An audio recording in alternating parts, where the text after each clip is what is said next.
The question is, what law, statute, or rule or regulation has been violated? Nobody's pointed to one.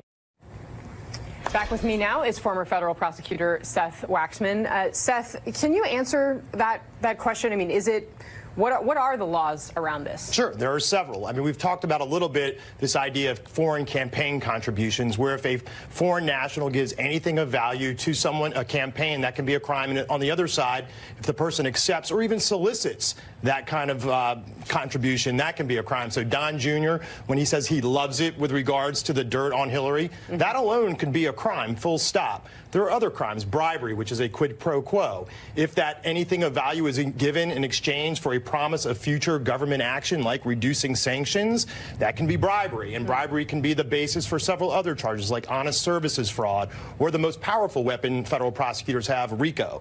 So there's a whole series of charges out there. And so when the lawyers and Mr. Trump say, you know, we did this, or, you know, but it's not illegal, that is just a huge mistake in my mind. Translate viewers quickly. Racketeering, influence, corrupt organizations. So that's what's used to go after the mob when there are very disparate crimes, like in the mob scenario. They're running a gambling operation in Nevada over here and prostitution in New Jersey. There wasn't really a law that would capture all of that, so the Congress enacted RICO. If the prosecution here were to use RICO, you have things going on in Russia over here, Cohen material going on over here. I mean, I'm speculating a bit, but sure, bribery is a predicate offense to RICO, and if you get into that framework, you're looking at 15, 20, and 30-year offenses, as opposed to campaign finance law, which is 1 or 2 or 5-year offenses. And those aren't really the kind of charges to flip senior members of conspiracy, especially if it's the son and son-in-law.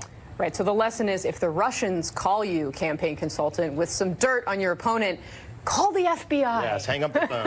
Call the FBI. Former federal prosecutor Seth Waxman, thanks very much for your time today, sir. Really appreciate it.